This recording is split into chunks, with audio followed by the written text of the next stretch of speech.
Grand slams, no-hitters, and double plays are back, and there's no better place to get in on the MLB action than FanDuel, America's #1 sportsbook. That's because right now, new customers can step up to the plate with a no-sweat first bet up to $1,000. Just go to FanDuel.com/Blue Wire to sign up, place your first bet, and get up to $1,000 back in bonus bets if you don't win. So what are we thinking for opening weekend? Blue Jays in the under? Dodgers in the over? Aaron Judge to pick up where he left off with a home run? Don't miss out on your chance to get a no-sweat first bet up to $1,000 when you join FanDuel today. Just go to FanDuel.com/Blue Wire to sign up. FanDuel, official partner of Major League Baseball. 21 or older and present in New Jersey. First online real money wager only. $10 deposit required. Refund issued as non-withdrawable bonus bets that expire in 14 days. Restrictions apply. See full terms at FanDuel.com/sportsbook. Gambling problem? Call 1-800-GAMBLER.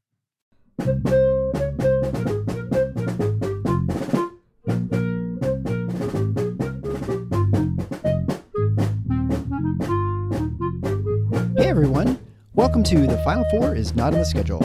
I'm your host Eric, alongside with expert analyst Rod. Thanks for joining us on the best MSU basketball podcast featuring in-depth recruiting, game matchup, and post-game analysis. We dive deep to give you the best tools to enjoy the Spartans and impress your friends and family. Hey everybody, it's Eric alongside Rod. We're here for our Big Ten recap. We're going to go over what happened in the Big Ten for the other 13 Big Ten teams. And we're not going to include UCLA USC yet, but I guess this show will be a little bit longer, a year or two from now as we add SoCal to the Big Ten region. We're just going to go in reverse order, which is probably the easiest way to go. And we'll start with Minnesota. Minnesota, the disastrous, struggling year for Ben Johnson and his crew. 9-22 overall, 2-17 in the Big Ten. And I think we did not expect a lot from Minnesota this year. I think we expected them to struggle, but I don't think either of us expected them to be as pitiful as they were. At the end of the season, they kind of played a little bit better, but even then, they really struggled. It was rough going, and part of it was that they never got Jamison Battle, who was so good the year before, was their best player, and really was. I'm not sure whether he made any all Big Ten teams, but he certainly had that caliber of a year. He never quite got back to that level in large part because of injuries, I think. No, we expected them to be toward the bottom end, but we didn't expect them to be last. And we certainly didn't expect them to be kind of a historically bad team. They were number 216 overall in KenPom. Normally, like a basement finisher in the Big Ten. So just to put it into perspective, the last couple of years, Nebraska's been the worst team in the Big Ten, right? So in 2022, they were 140th. So it's like 72 spots higher than Minnesota. The year before that, they were the last place team in the Big Ten in 21. They were 109 overall. The year before that in 20, okay, they were 162. But that's still, almost top half. Still right? like 50 spots better than Minnesota. So Minnesota was historically bad. It just didn't work. To Ben Johnson's credit, he tried his first year. It was kind of a mid-major all-star team. It was all guys in the portal. This year, he played some freshmen along with some transfers, but this was more of the first true year of his program, and it was a struggle. And he's already lost Battle in the portal. He's lost his point guard, Talon Cooper, to the portal. That's tough. But we'll see where it goes. But I was very impressed by his first season.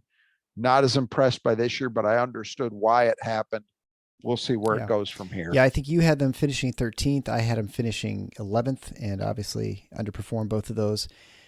Next is 13th, which was Ohio State, which was definitely surprising. You had predicted Ohio State as third, and I had predicted third as well. Third? Yeah. Now we are just. Oh my God! Just to remind everyone, we are using Big Ten tournament seeding, so there are lots of, especially this year, more than any year. There were lots of ties, and so you could be potentially, like I think last game of the season, Northwestern was going to be anywhere between 2nd and 9th, just based on one game. So there's a lot of, whether you're 8th or 6th, you may be at the same record. But anyway, Ohio State was 13th, and they were definitely the 13th best team in the league. They were 16-19 overall, 5-15 in the Big Ten, and that's with just kind of flurry of wins right near the end. They played obviously really well. They overperformed in the Big Ten tournament where they had 3 victories, but then fell out in the semifinals to Purdue. It's just a team that, much like before, they really struggled on the defensive end, which has been a calling card for Holtman now every year that he's coached, except for the first year or so. And having really good freshman recruits as well, sort of one and done players, but not able to really translate into much success this season. So they were 49th overall in KenPom, which is pretty decent. But you know where that put them in the Big Ten? 11th. So not much better than the 13th they actually finished. Now, that said, the differences in KenPom in some ways between them and some of the teams that were ahead of them was pretty marginal. But look, you said it. I mean, defense, they ended up number 106. Offense, they ended up 19. There's the story, right? For most of the season, they couldn't guard. Interestingly, they got better late when Zed Key finally shut it down after trying to muddle through about half the season with a bad shoulder. And then somehow when their top offensive player, freshman wing Bryce Sensabaugh, got hurt and shut it down, they seemed to hit another gear in the Big Ten tournament, got all the way to the semis. There's actually room for optimism, I think, at Ohio State, more so than I would have said if you'd talked to me about it in late February, because of the way the season ended and because a lot of what drove that was improvement from their freshmen. Particularly Bruce Thornton as the point guard, I think, closed out really well, but they got a lot better play out of Roddy Gale. Sensabaugh is already declared for the draft. He hasn't signed with an agent yet, but I suspect he'll go. But they've got Okpora, their freshman big man, showed up very well late in the season as well. They'll get Zed Key back, they assume, healthy next year, so they should have a good 1-2 punch at the 5. And they're adding in a very good recruiting class, the only one in the league that was really anywhere close to MSU's. And at positions they need help at the forwards, the wings. So I think there's reason to think that there could be a bit of a bounce back next year at Ohio State. But if you look over the course of the season, very disappointing. If you look at the way it ended, there were some glimmers of hope for the future. There's hardly any room to go but up for Ohio State after being 13th place. And just as a programming note, we are recording this at the end of March. So if things have happened since then, just when we're talking about things, just so you're aware. Next, a very disappointing season for Wisconsin. The Badgers were 20-14 overall, 9-11 in the Big Ten. Certainly looked like they were safely in the field, and they just faded at the end and flamed out the first game of the Big Ten tournament, which is a game they probably needed to win when they lost to Ohio State. You had picked them 8th. I had them 9th. 12th is pretty bad. And they were probably the 12th or 9th, 12th or 11th best team in the Big Ten just by watching the eye test. I think they earned it. They were 62nd in KenPom. Now they're still playing. They're in the NIT. They're in the semifinals in Las Vegas against North Texas tonight, actually. So they could move up a little bit from here, but they're currently 62nd overall, 23rd rated defense, so pretty good, but offense 132. And they just got done in by the fact that they could not shoot. They were a truly terrible offensive rebounding team, which is not so unusual for them. They were really bad. And all of that offset the fact that they were the number 1 team in the country in turnover percentage, which is also what we've come to expect, but they just didn't do anything else well. And that really sunk them. I felt most of the time watching Wisconsin that they just, and it's a cliche, but it's true. It's hard to win games if you can't score at all. And there were just too many games where they really, really struggled to score.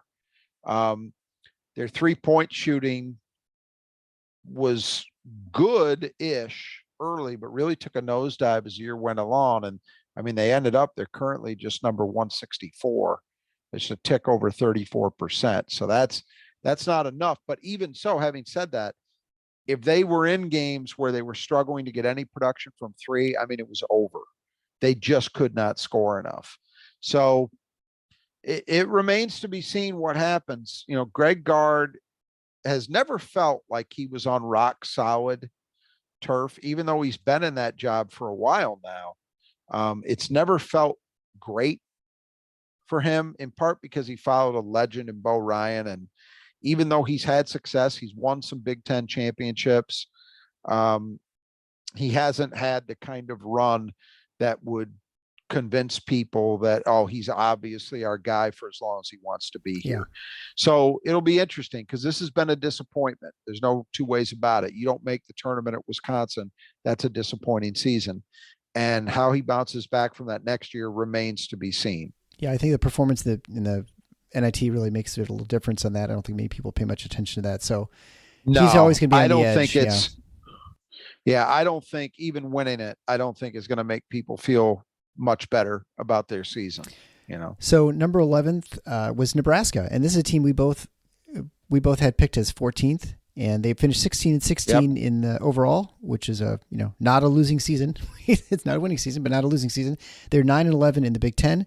They had a very disappointing loss in the first round to Minnesota, which was surprising, and then Tominaga really emerged as a really special player for Nebraska, and both from a sort of a interest standpoint, sort of his flair, his shooting, and they were actually an entertaining team to watch. And they were the same record as Wisconsin, but I don't think you'd put them even in the same zip code as far as teams, either certainly from an entertainment standpoint, but even from a talent or quality standpoint, they were definitely a better team than Wisconsin, even though they had the same record in the Big Ten. I'd agree with that. And it's the first time that Fred Hoiberg's program has shown signs of life.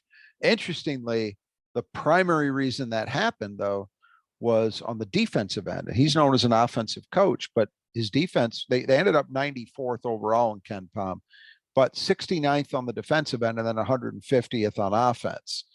So it was their defensive improvement that really helped them make strides. And look, 9-11 in the league, in a league that was as deep as the Big Ten was, that's an accomplishment. I mean, they were not great in the non-conference. They took, I'm looking at how they performed. I mean, they got beat by St. John's. They got beat by Oklahoma. They got beat by Memphis. They got beat by Kansas State. They didn't do very much in the non-conference, but when they got into the league, and especially late in the year, I mean, down the stretch of the regular season, they won 6 of their last 8. So that's a hell of a close. And that was a couple of road wins. They beat Iowa on the road. They beat Rutgers on the road, especially Rutgers, a tough building to win in.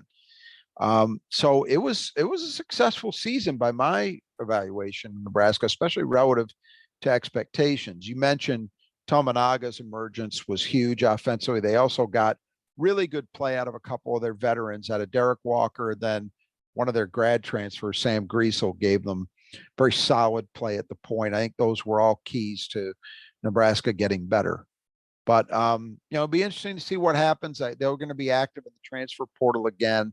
Tominaga should be back, and they'll have some other guys. Assuming they don't lose them to the portal, Wilcher, Breedenbach, Jamarcus Lawrence, who was really good late in the season. They should get Jawan Gary back from injury. So there's some reason to be excited for once about the trajectory at Nebraska, but it's really going to depend on what they do in the portal. Yep. And so again, I just want to thank you for listening to the show, and be sure to visit our sponsors. The first one being the brothers that just do gutters. Kurt Stauffer and his team over on the west side of the state. They will take care of your gutters, clean, repair, replace, whatever you need done. Extremely professional, do work efficiently, quickly. They'll work in any weather pretty much. And you can get 10% off if you contact Kurt and mention Final Four at kurt.stauffer@brothersgutters.com. They took care of my family's gutters, and actually family across the street now. Done great work, and they do it, again, really quickly. And so if you want good work done, they're the ones to contact to take care of your water problems. So 10th in the Big Ten was Penn State. Penn State was 23-14 overall, 10-10 in the Big Ten. And, Michael Shrewsbury has, as we're recording this, just recently announced he's leaving Penn State and heading to Notre Dame, which is a shame for Penn State. But let's just talk about what Penn State this year. A weird team, not much size, lots of outside shooting, and they sort of made it work. Despite having all kinds of deficiencies from offensive and defensive end, they kind of managed to. They won a big NCAA tournament game, made it to the round of 32, and I don't know. I mean, a very successful season for a Penn State team that neither of us predicted very well. You had them, actually, you had them 10th. We both had them 10th. So I guess they ended up exactly where we thought they would, but I think they were better than we thought they were going to end up at 10th. Well, you don't necessarily expect a 10th place finisher to be an NCAA Yeah, right. I think team. that's probably, and they were in large part, again, because of the way they closed their season. They won 5 of their last 6 in the regular season. Yeah.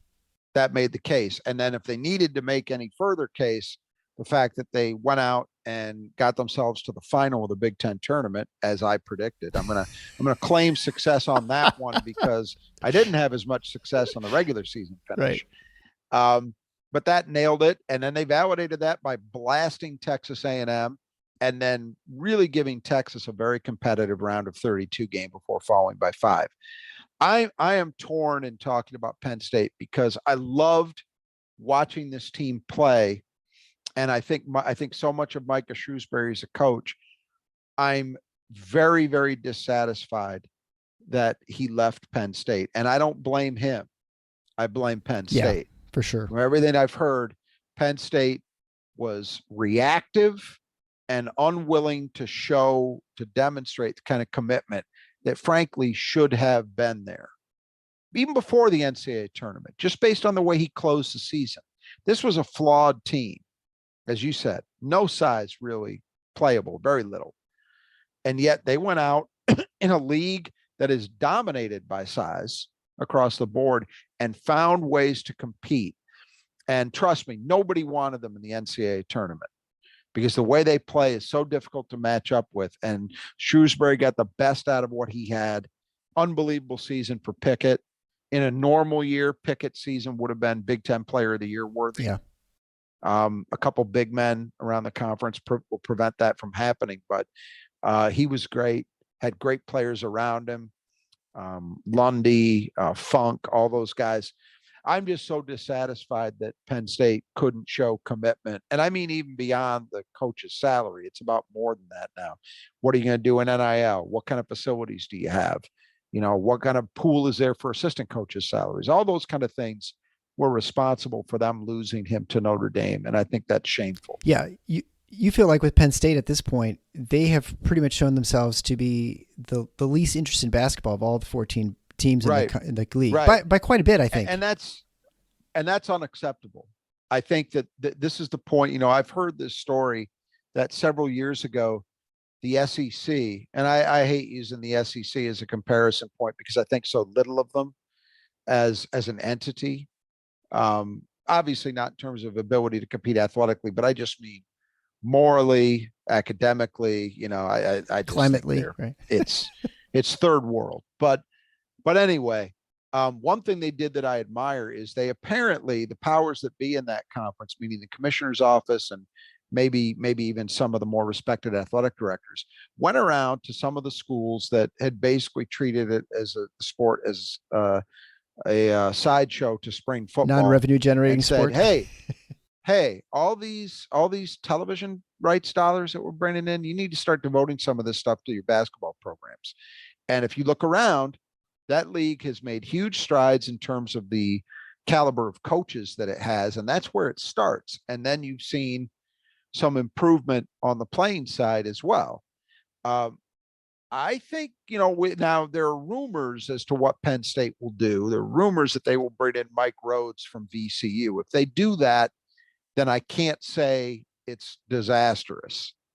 But if they do bring him in, or anybody else for that matter, Penn State needs to start showing a commitment that it's serious about basketball.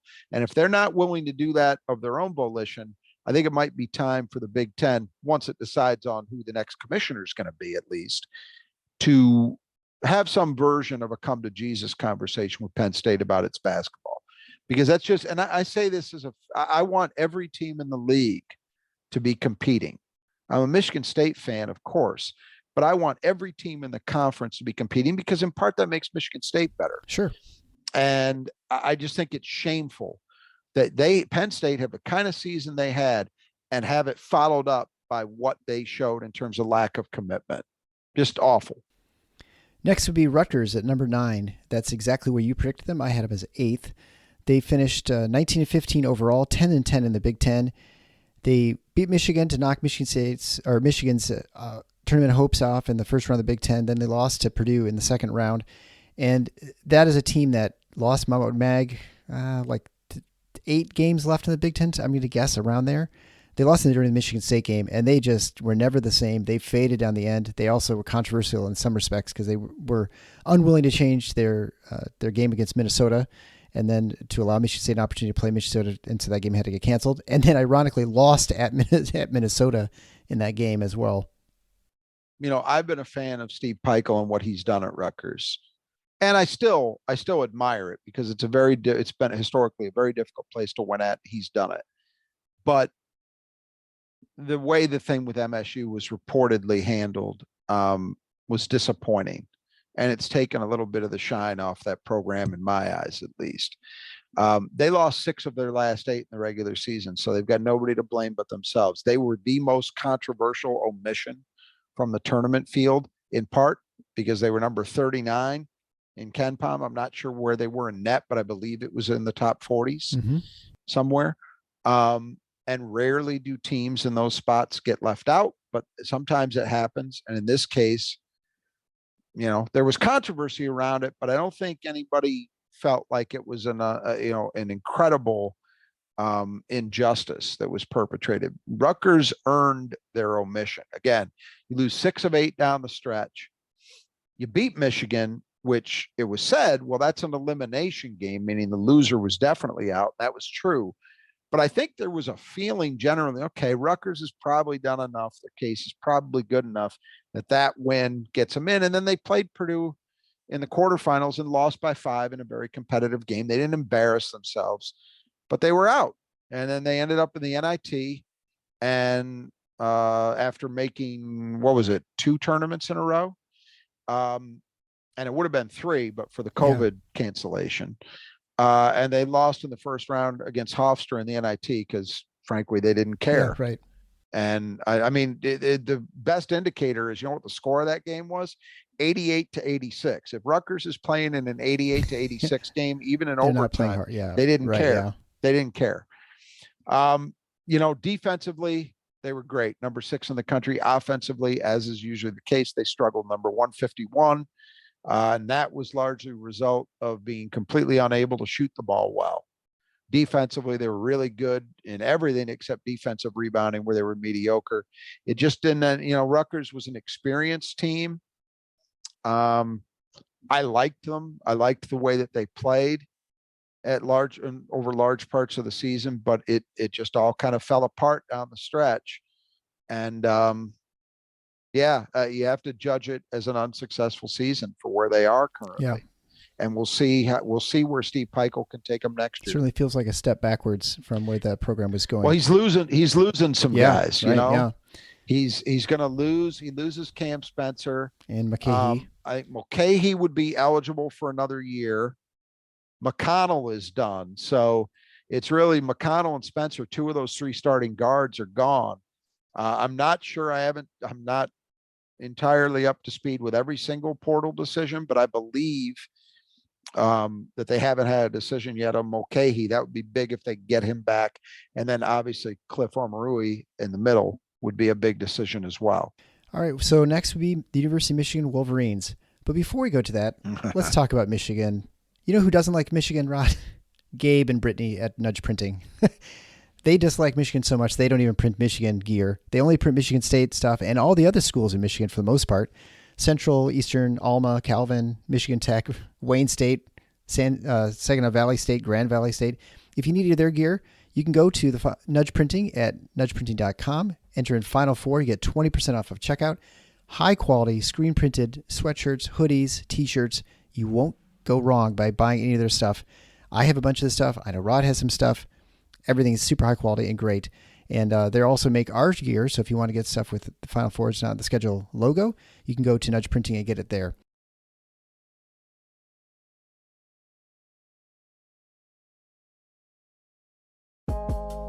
When you're drafting your fantasy team, do you ever wish you could handpick the best stars for your business team? If you're building your talent roster, you need Indeed. Indeed is the hiring platform where you can attract, interview, and hire all in one place. Don't spend hours on multiple job sites looking for candidates with the right skills when you can do it all with Indeed. Find top talent fast with Indeed's suite of powerful hiring tools like matching, assessments, and virtual interviews. Hate waiting? Indeed's U.S. data shows that over 80% of Indeed employers find quality candidates whose resume on Indeed matches their job description the moment they sponsor a job. And something that I love about Indeed is that it makes hiring all in one place so easy because candidates you invite to apply through Instant Match are 3 times more likely to apply to your job than candidates who only see it in a search, according to U.S. Indeed data. So join over 3 million businesses worldwide using Indeed to hire great talent fast. Indeed knows that when you're growing your own business, you need to make every dollar count.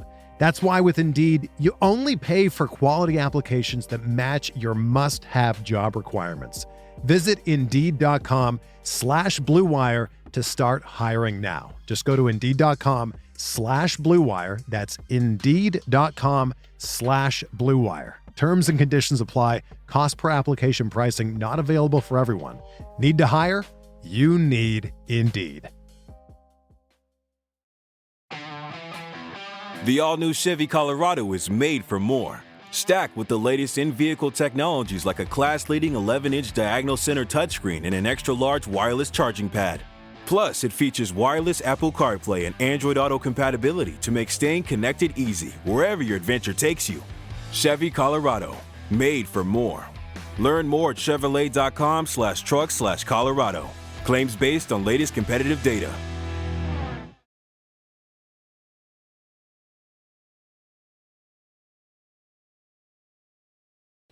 All right, so let's talk about Michigan. 18-16 overall, 11-9 in the Big Ten.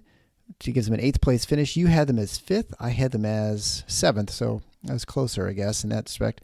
But, there were 4 teams that were 11-9, so it's, in some respects, they're all kind of the same. Michigan had probably the easiest schedule at 11-9 for the Big Ten because I think they played Minnesota twice and Ohio State twice. This team was a wreck. They did make the NCAA tournament after, really representing the Big Ten by making the Sweet 16 4 years in a row or whatever it was, 5 years in a row. I don't know. They were just Put dysfunctional. a banner up.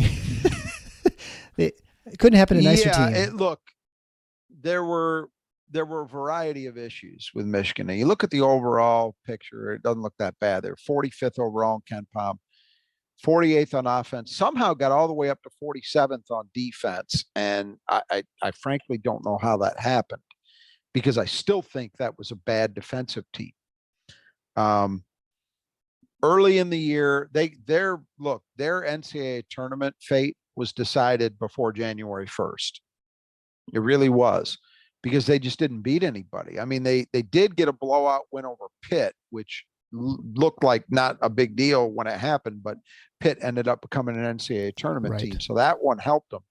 But the signs were there early. They struggled to get by a bad Eastern Michigan team. They then got blown out by Arizona State, which again was an NCAA tournament team, but they got blown out on a neutral floor. They barely got by Ohio.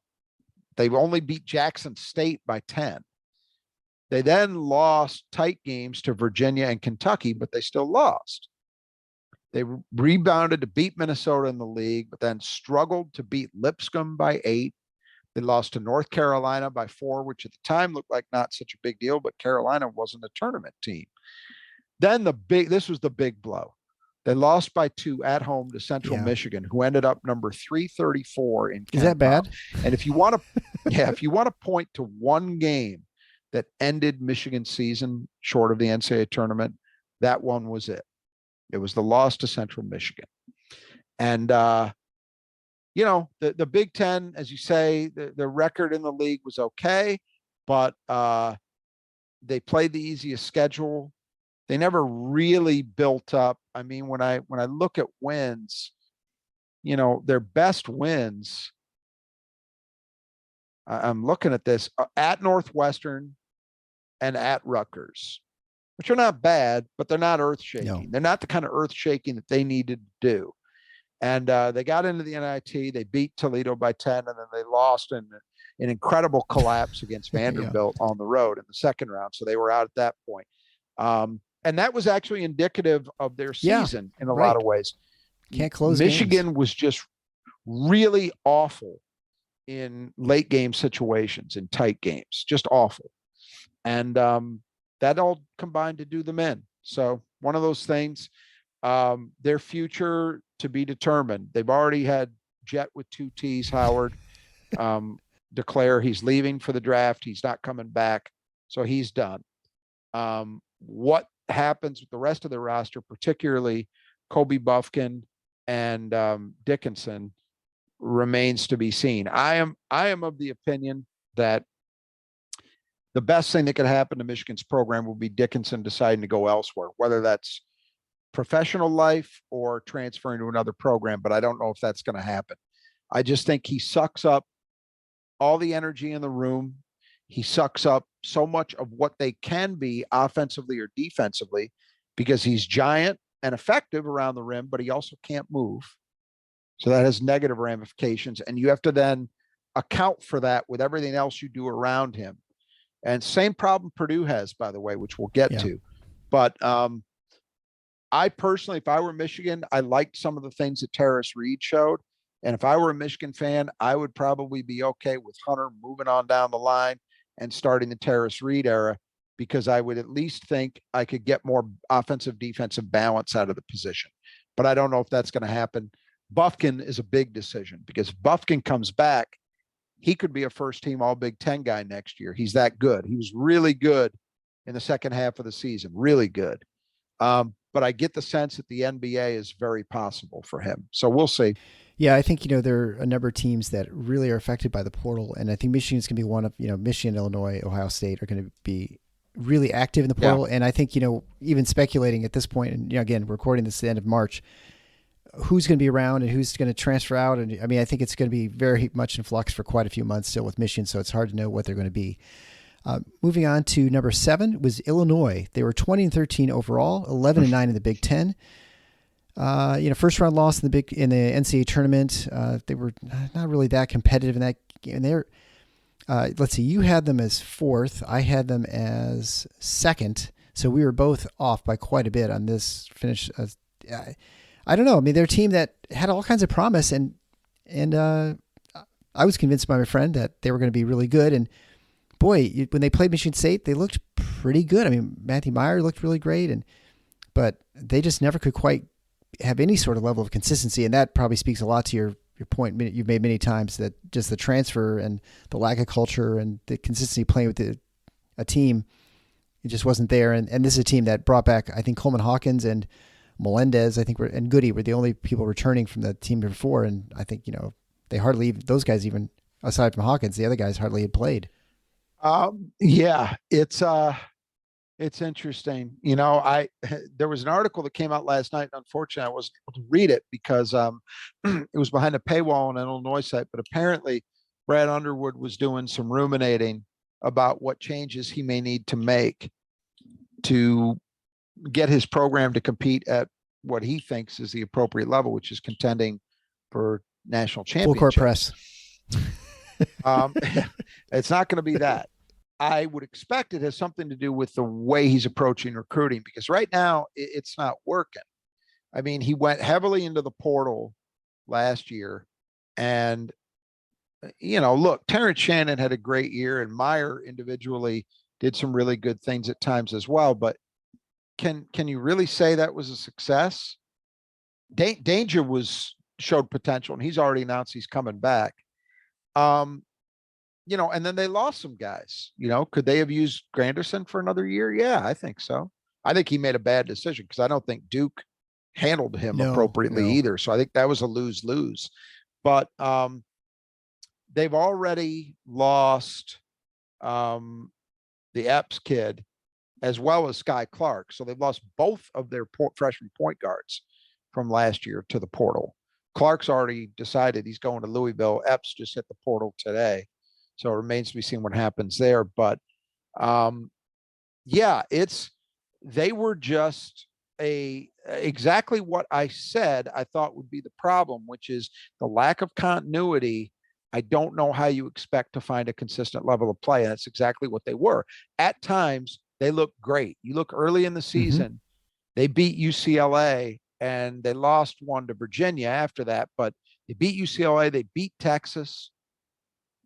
Those that you had the feeling that maybe it comes together, but they just didn't find offensive consistency. They were 26th on defense, pretty good, but only 68th in offense. Miserable from three, just absolutely miserable. And they had real turnover problems. Well, that's guard play stuff, right? I thought this was guard you. That's what I heard. It's what Brad Underwood tried to tell me. I don't know. Not so much this year. And he's got more problems coming next year unless he addresses it in the portal. And I don't know whether he'll be able to do that. So, kind of the year I figured they would have, more or less. It wasn't too dramatically different from what I thought. There were some high highs, but, their fans aren't going to be happy with the way it ended. They got beat by Purdue in the regular season ender. They then lost their first game in the Big Ten tournament to Penn State, and then Arkansas beat them in a first-round game in the NCAA. Yeah. Not something that's going to go down well. You wonder too, on some level, if they poor evaluators of talent, because it sounds like they passed in Jeremy Fears early. Now, I don't know if that's because Fears maybe get indications that he wasn't interested in Illinois' program. That's what they said, but it's hard to know. I mean, we'll move on to Maryland. Well, the ironic thing is they said is because they weren't sold on him as a shooter. Yeah. What did they shoot this year?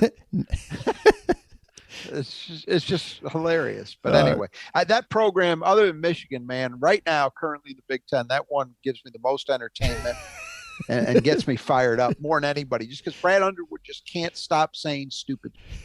He can't. He's constitutionally unable to avoid it. So moving on to number 6 was Maryland. They earned a surprising 8th seed in the NCAA tournament, which I don't think either of us predicted. They were 22-13 overall, 11-9 in the Big Ten. I think, let's see, you had them as 11th. I had them as 12th. Kevin Willard coming from, was it Seton Hall? He, very successful season. He got Jameer Young, who was very good. He was able to steady the ship and actually improve the team a lot from last year. And he had enough pieces to kind of be competitive. When they left Maryland, they were not any good, but when they were playing at home, they were unbeatable.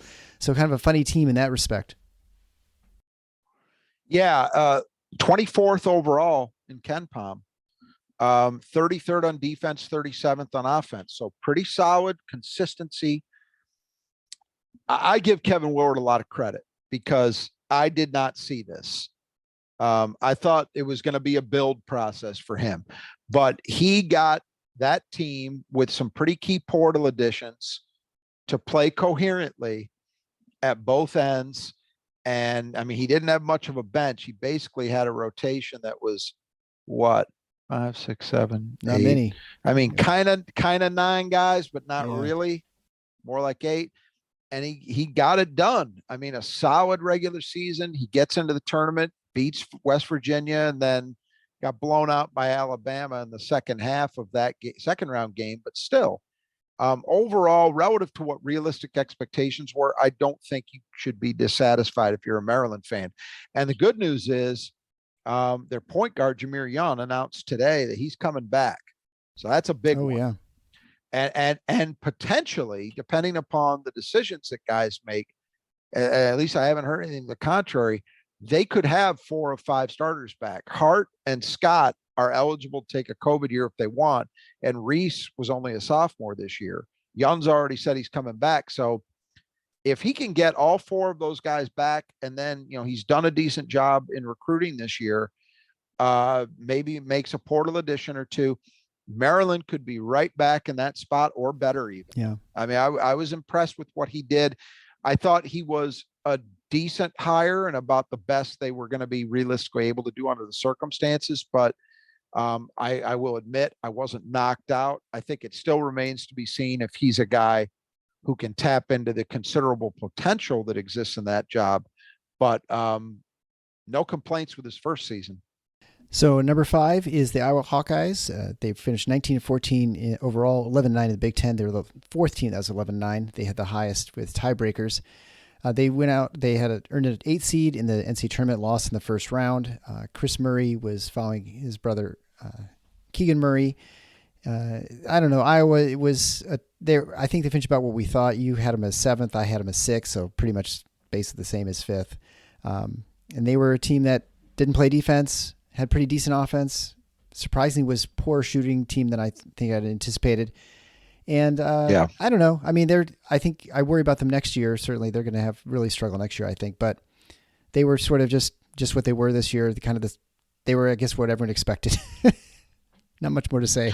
Yeah, at times looked like they had the potential to be a little better than that.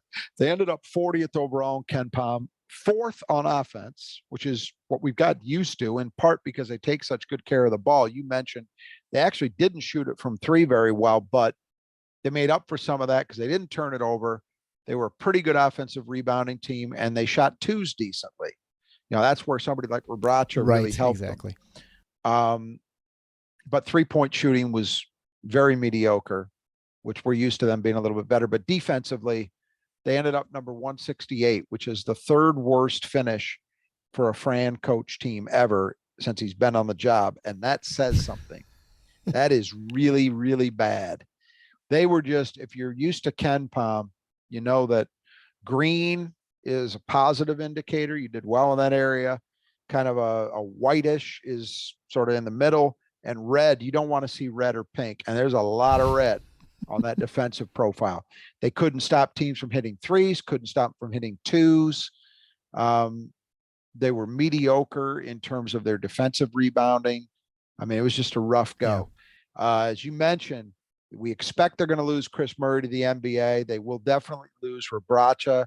They've already lost Ulis, who was their starting point guard, to the portal, which I don't know. You might have more insight. I have not really been following closely. That's surprised. Well, it sort of surprised me, but yeah. Connor McCaffrey, I believe, he's done too.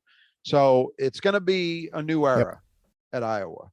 And I'm not sure, but the last 2 years, or especially year before last, I kind of counted them out, and they surprised me. So we'll see if Fran's got more tricks up. Maybe he has another set of identical twins that are going to come in and tear up the Big Ten. Right. So number 4 would be Michigan State. We already talked about them. Number 3 was Indiana. Yeah. They ended up with a 4 seed in the NCAA tournament. They're 23-12 overall, 12-8 in the Big Ten, behind phenom Trace Jackson Davis, who was basically running the team. Also, Hood Schifino, with their freshman point guard, who was very good as well, although he was a freshman point guard, so he was up and down throughout the year. They were, I think, better than we thought, but maybe not as good as I had them as 5th. You had them as 2nd. I think your pick. Yeah. I think. Well, I would say that I thought they were more competitive than I thought they were going to be this season. They weren't quite as. Last year, I feel the last couple of years they've just been sort of very blah and very average and discoordinated. I think they were a little less so that this year, and that may just be a reflection of just Trace Jackson Davis playing better. Yeah, I picked them to. You picked to win. Yeah, I'm sorry, not second. You picked them to win, but not to win. But I also said they're not going to win it. Yeah. I picked them first, but I said they're not going to win it. So that ended up being true. They tied for second, but they were 3 games back. They didn't really come close to winning the regular season title. I get what you're saying. In some ways, they looked better. Offensively, they were clearly better. Look, this is a team that's really struggled the last few years. If you look at the way they've shot, so I'll pick the 3 years of 19, 20, and 21 under Arch Miller. In 3-point percentage, they were number 311 nationally, 204, 236, and then the first year Mike Woodson, they were 200. This year, they were number 39. Yeah. They shot 36.8% from 3. Their turnover percentage was decent. They were number 78. Guard play got better, and it got better in part, I believe, when Xavier Johnson got injured and ended up not returning. Hood Schifino was a freshman, a talented freshman, but a freshman. So his play was up and down, but even the down notes were better, I think, than when Xavier Johnson was out there, because I just don't think Xavier Johnson's a winning player. And their other guys, the Trey Galloways, the Tamir Bateses, those guys were better. So IU was better. They were 29th overall, Ken Pound, 28th offensively, only 45th defensively. So it was really the improvement on offense that helped them. I think the guard play was much better. And then, of course, as you mentioned, they had Trace Jackson Davis, who was just, he was phenomenal. Right there among the best players in the nation. And his motor was nonstop. He finished at a high level. He handled the ball a lot, was a playmaker for them. He was a tremendous rebounder, a defensive presence. I mean, he just had the whole package. But overall, I think, IU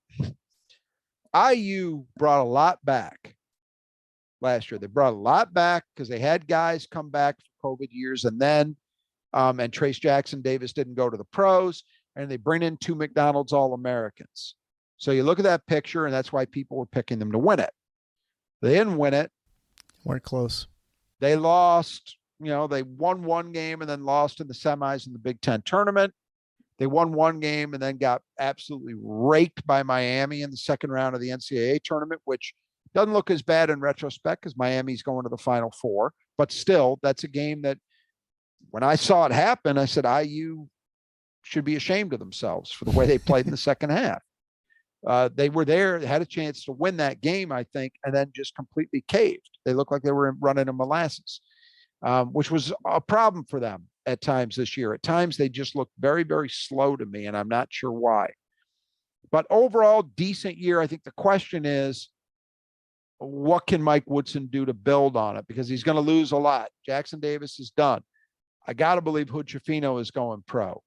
I believe Race Thompson is done. He used his COVID year. And then I think Miller Kopp is also done. So that's a bunch of guys. Yeah. That's 4 starters gone. The cupboard's not totally bare, but I don't think you can have the same expectations unless IU just hits it huge in the transfer portal. And that, as we've talked about, comes with its own problems. Absolutely. Okay, next we'll go to number 2. Everyone's, I suppose, the preseason consensus number 2 pick for the Big Ten finish, the Northwestern Wildcats. You were a little kinder. You had them at 12th. I had them at 13th. And, I guess you could, in some ways you could say, well, they're 12 and 8. So it's not like they, tore apart the Big Ten. It was the difference between second here and almost, ninth is only a couple games. But the fact that it even got anywhere close is, I think, a big surprise. We had talked about it previously in the preseason. They have got 2 really good guards, Chase Adige and Boo Buie. They lost a couple big parts. I mean, Ryan Young, not so much. He went to Duke. But Pete Nance, who ended up in North Carolina, and did they make the tournament, Rod? I don't think they did. He left Northwestern. Yeah, isn't that funny? Pete Nance thought he was trading up to a Final Four. Instead, his old school makes the tournament and his new school doesn't.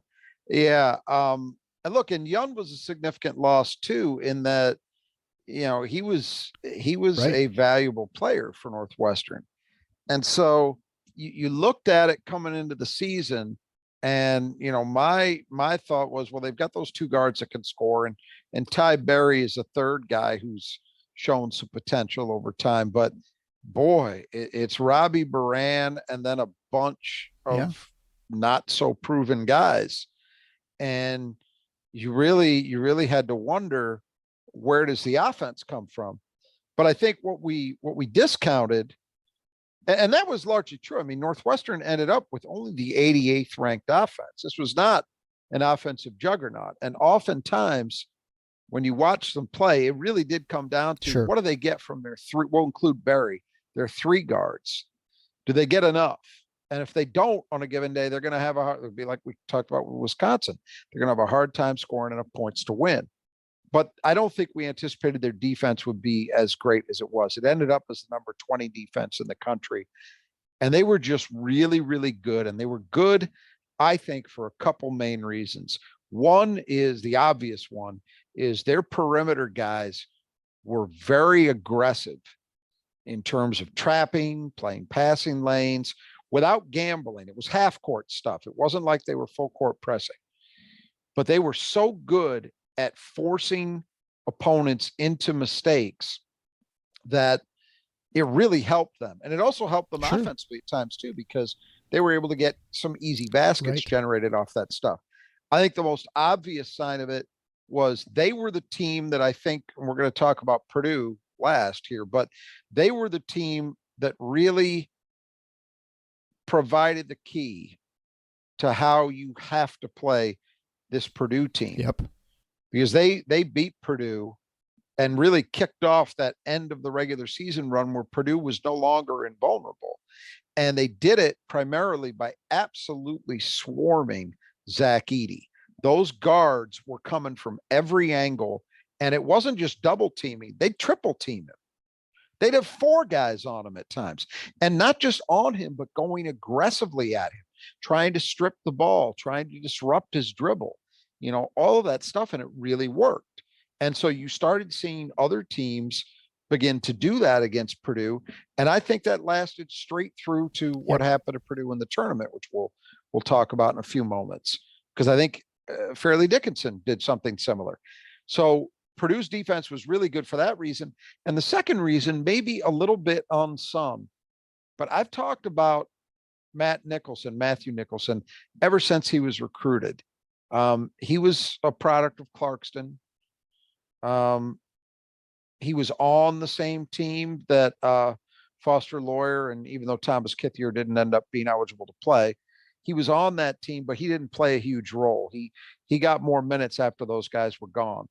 But he was a guy that I thought might end up being a spring kind of pursuit, similar to maybe the way MSU went after Carson Cooper, right? Where it's a late in the process kind of thing. Didn't work out that way. He got offered by Northwestern. He took it. And then he didn't play a whole hell of a lot in his first 2 years. But this year, in part because they lost those guys you just mentioned, they had to play him. And I thought he got better and better as the year went on. He occasionally would give them some bursts of occasional scoring, but his primary value was defense. He gave Northwestern a really, really nice option down low. He didn't do anything spectacular, but I thought he got really good in pick and roll. He gave them a little bit of rim protection and then just a big body that occupied space inside. And that was, I think in the end, that was a really important component of what they did, because they felt confident enough in him that their perimeter guys could afford to not gamble per se, but, maybe just be a little bit more aggressive than they might otherwise be. And if it did break down, if an opponent managed to withstand that, they would still have to deal with Nicholson around the rim. So I think they were a really good defensive team. They got just enough done offensively, and a hell of a year for Chris Collins. And he needed it. Right. I mean, it's hard to know at a place like Northwestern when you're really in trouble or not.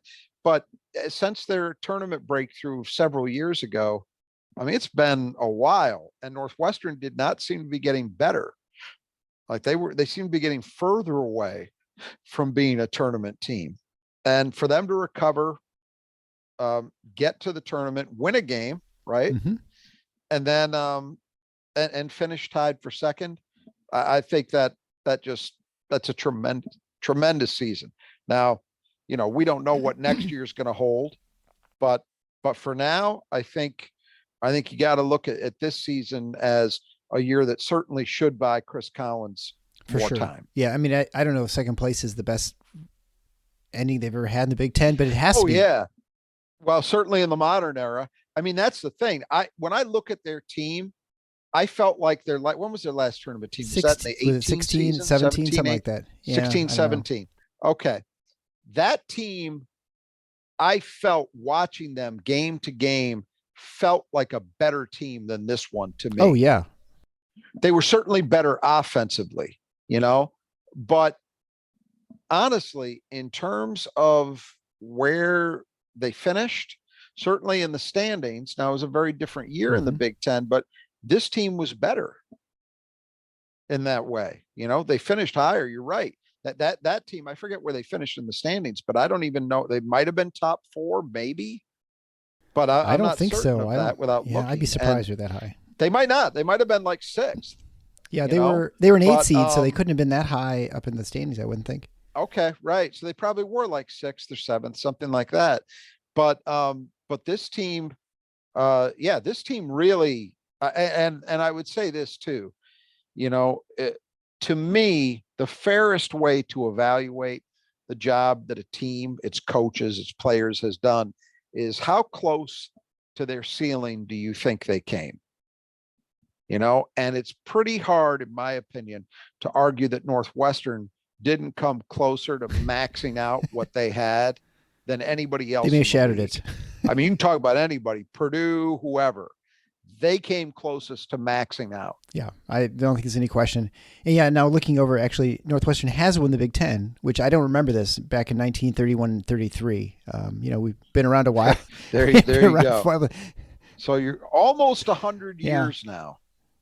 That's and they were they were second. Now they weren't 3 games close back, to winning the title this year, but still, it's a hell of an accomplishment. Absolutely. Yeah, they would go 22-12 overall, 12-8 in the Big Ten, and they were never a team that struck you as really, they would scare you, but they would beat you, and they gave UCLA a tough run in the second round in the NCAA tournament as well. I mean, absolutely. Oh no, I was just going to say that it's just when going back a little bit to their defense. I mean, I think the one advantage they had, Chase Audige has arms that are like twice his wings. I don't know, his wingspan's crazy long, which I think helps with steals and with deflecting passes and such. And then I think Nicholson is way more mobile than Ryan Young ever was. And it's actually interesting. They're probably better off that Ryan Young left and was forced to play Nicholson because he was able to get comfortable in their defense and the team. And he's just much more versatile than Ryan Young ever could have been. That's what I'm talking about. And I completely agree with that. He showed enough mobility, and honestly, and I'm not trying to toot my own horn, but I thought when he was being recruited that this is the kind of guy he could be. I didn't ever see superstar, but I thought, and it's why I thought that maybe he might make sense depending upon how the roster sorted out as a late addition to a class for MSU. Precisely for the reasons you saw this year, the value he had for Northwestern. Now, it's taken him a while to get up to speed fully, figuratively and literally, but he's there now. And his mobility was a big difference maker. You're right. Young could do a couple things well. He could occasionally give you some low post scoring, and he was a good positional rebounder, but he was terrible defensively. He couldn't move.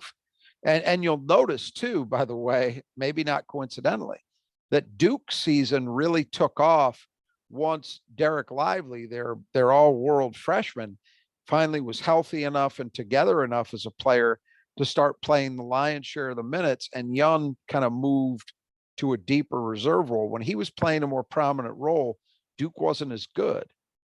And he did all the same things there that he did at Northwestern. Good offensive rebounder, could score around the basket, but he such a negative defensively.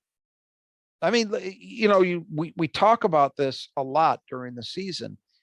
The problem that, and we're going to talk about it again in a minute, the problems that having these giant immobile bigs can create for you when you've got them on your team, even the ones who could score 20 points a night or more. And it really is a problem in modern basketball. You do not have a guy at the 5 who can switch to some extent, who can handle pick and roll, do those things. To me, if you want to win, for the most part, now I'll acknowledge there could be exceptions, but for the most part, to me, that's where I would start when assessing, can a 5-man help me or not? It would be that. Can they hold it down defensively in all the ways they need to in the modern game? And if they can't, then you better really think about what you're going to have around them, how you're going to play, etc. Nicholson really allowed Northwestern's perimeter guys to do what they do best, and because he gave them a backstop. Yeah. Well, it's actually interesting. I'm looking at the Wikipedia page for Northwestern, and their overall record as a team is 11-04, 15-57, and 1, which I didn't know you could even get a tie. It was a great author. So they're about 500 games. Yeah, about 500. Yeah, 450 all time. The great Arthur Lundberg Yeah. was the last coach with a winning percentage. He coached from 27 to 50 with 236, 203, and 1 record. Everybody else had losing records at Northwestern. So what Chris Collins did this year was impressive. You know, he much like Micah Shrewsbury, he did the most. He did the best with what little he had, I think. They had the 2 best years in my mind. I know a lot of people toward the end of the regular season, I saw a lot of media types saying, what does it even mean if Matt Painter can have the year he had and not win coach of the year? And I understand it from the perspective of nobody picked Purdue to win the league and they won it pretty easily. And were seen as one of the best teams in the country, which was always dubious in my mind. Mm-hmm. But I get it from that perspective. But again, I think the way you evaluate it is how close to the ceiling did a guy get his team to play? And those 2 guys pretty easily win that battle. I would have been fine with Shrewsbury. I mean, Collins won it. I would have been fine with Shrewsbury too, but they did the 2 best jobs to me. Painter comes in 3rd in my calculus. Well, Shrewsbury's in the ACC now, so forget about him. All right. Right. So let's go to the Big Ten champions, the Purdue Boilermakers. 29-6 overall, 15-5 in the Big Ten, and they were running away with the Big Ten. They ended up winning easily, but it tightened up a little bit at the end. They weren't able to quite pull away. You had them predicted 6. I had them 4th. You know, they obviously running on Edey. Their 2 freshman guards were playing great basketball, and you know it's always hard to know. Like, you know, as you mentioned, Northwestern sort of figured it out. You put pressure on those guys, you force them to handle the ball, you force them into, you may play physically with them, and they're going to struggle. And Brendan Smith and Fletcher Lawyer certainly struggled a little bit at the end of the season, a lot at the end of the season. And I was going to say you're underplaying. But I would say it's interesting because you look back and you're like, were those guys? Were they just had no one figured out the equation, or did they sort of hit that freshman wall and they just had more difficulty? You know, was a scouting report out? No one had maybe gotten into them up until that point in the Big Ten season. So I guess we'll never know the answer to that, but except maybe next year. I guess next year if they struggle again with pressure, then you might have an answer. I don't think it's any one thing. I mean, I know what I just said about Northwestern, but that actually showed up in a couple of ways. It was about forcing Edey into doing some things he didn't want to do. It was also about pressuring their guards. And you saw teams have some success against them applying full court pressure too. But it was also, besides the decision to go more aggressively against them, it was also too about those freshmen hitting the wall. And we talked about this repeatedly during the season, that they seemed overdue, those guys, for that moment where you started to see them struggle the way most freshmen go through at one point or another, right? And it took a long time. It took until maybe mid-February for it to arrive. But when it did, it arrived hard, really hard. You look at how, and I'm just real quickly going over their stats. Smith and Lawyer were hugely important to that team's success. Obviously, you think about the Michigan State game at Breslin. Mm-hmm. Zach Edey had huge numbers, but they won that game in large part because of plays Fletcher Lawyer was able to make late. Right. If you remember. So I'm looking at where it ended for these guys, though. Fletcher Lawyer, I mentioned that name. Everybody thinks, dead-eye shooter, right? And he was a good shooter for a lot of the season. You know where he ended up on the year? 37% overall, 33% from three. That's not great. Played us. Yeah, right. Braden Smith, a little better, 44% overall, 38% half the volume. But he was better than that earlier in the season, right? And way down in terms of volume. And you look at Braden Smith, their point guard, doesn't come close to a 2-for-1. Oh, I'm sorry, he does. Just exceeded 2-for-1 assist to turnover. He was just over that mark.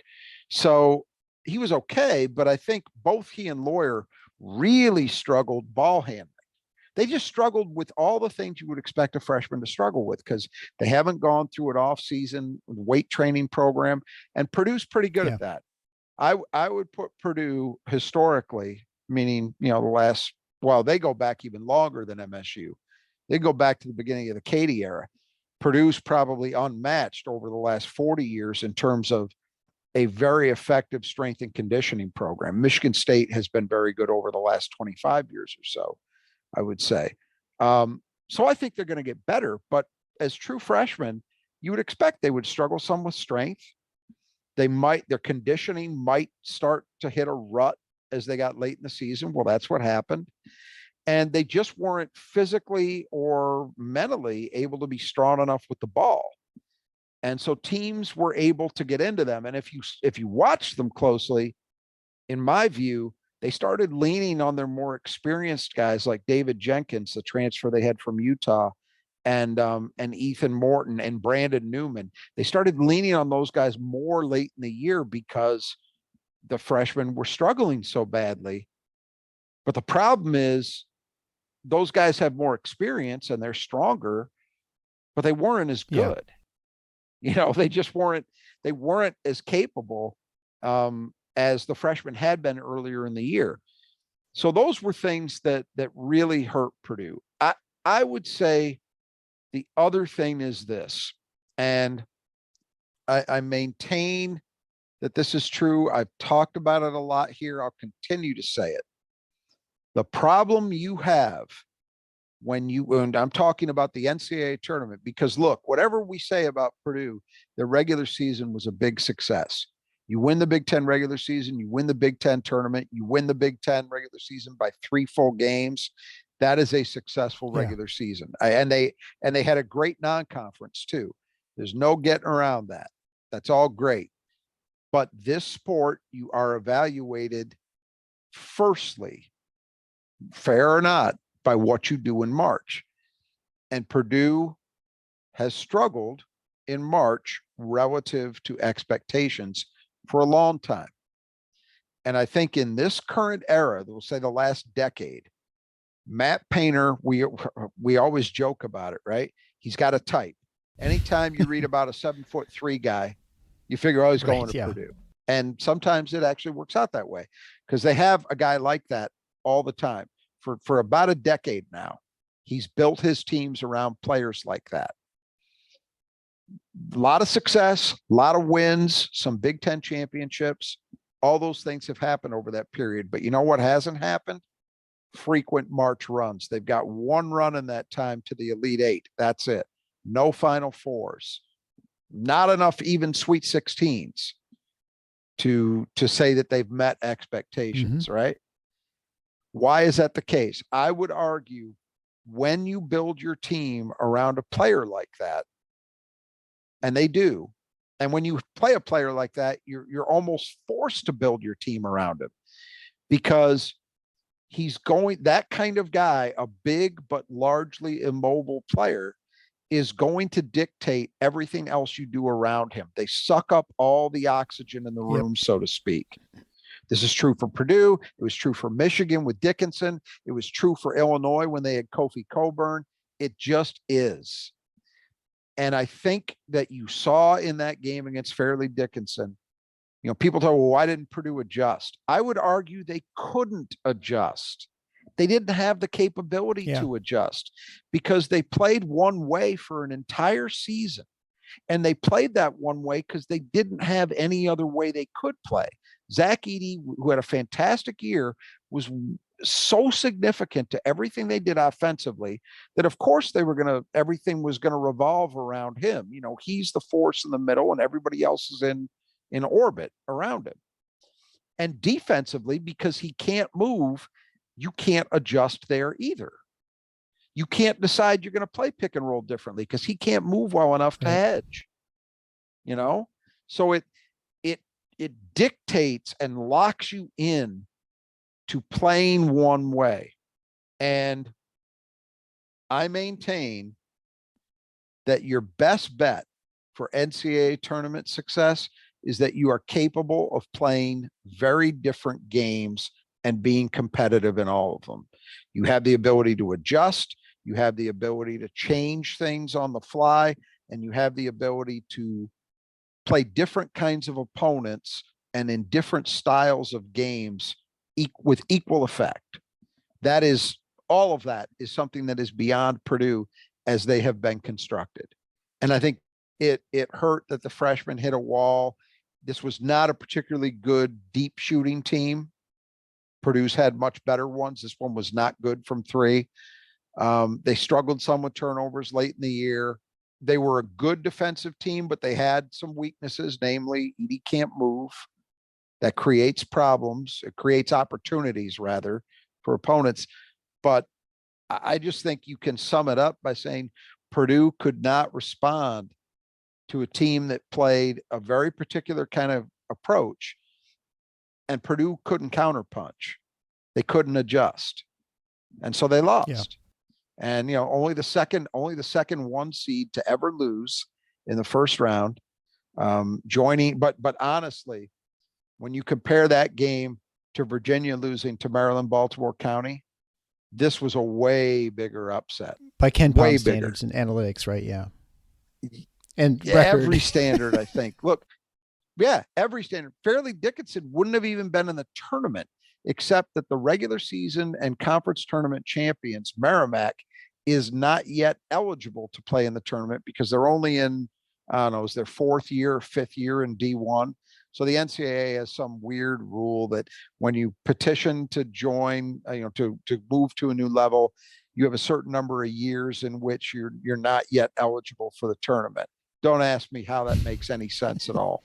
But it was the case. Fairleigh Dickinson didn't even win their conference tournament. They lost the game, but they went anyway because they were the runner-up. That's how bad they were. And or let's say that's how not how good weak they were as an opponent. And yet they beat Purdue because they were able to swarm them, make them feel uncomfortable, and take enough advantage of the opportunities that Purdue's defense gave them, because Purdue couldn't adjust. They couldn't play any other way other than the one way they played all year.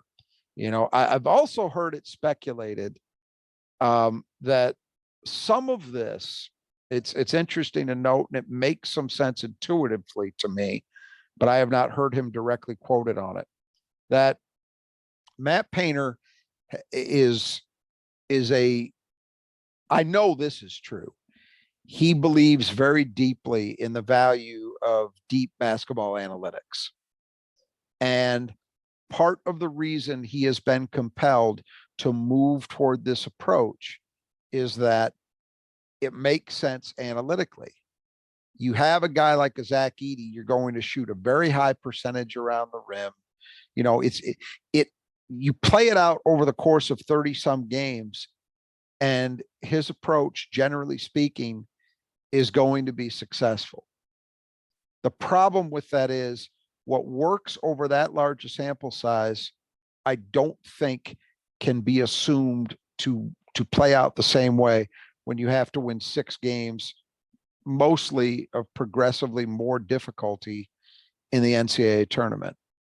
It's just, you see too much variety.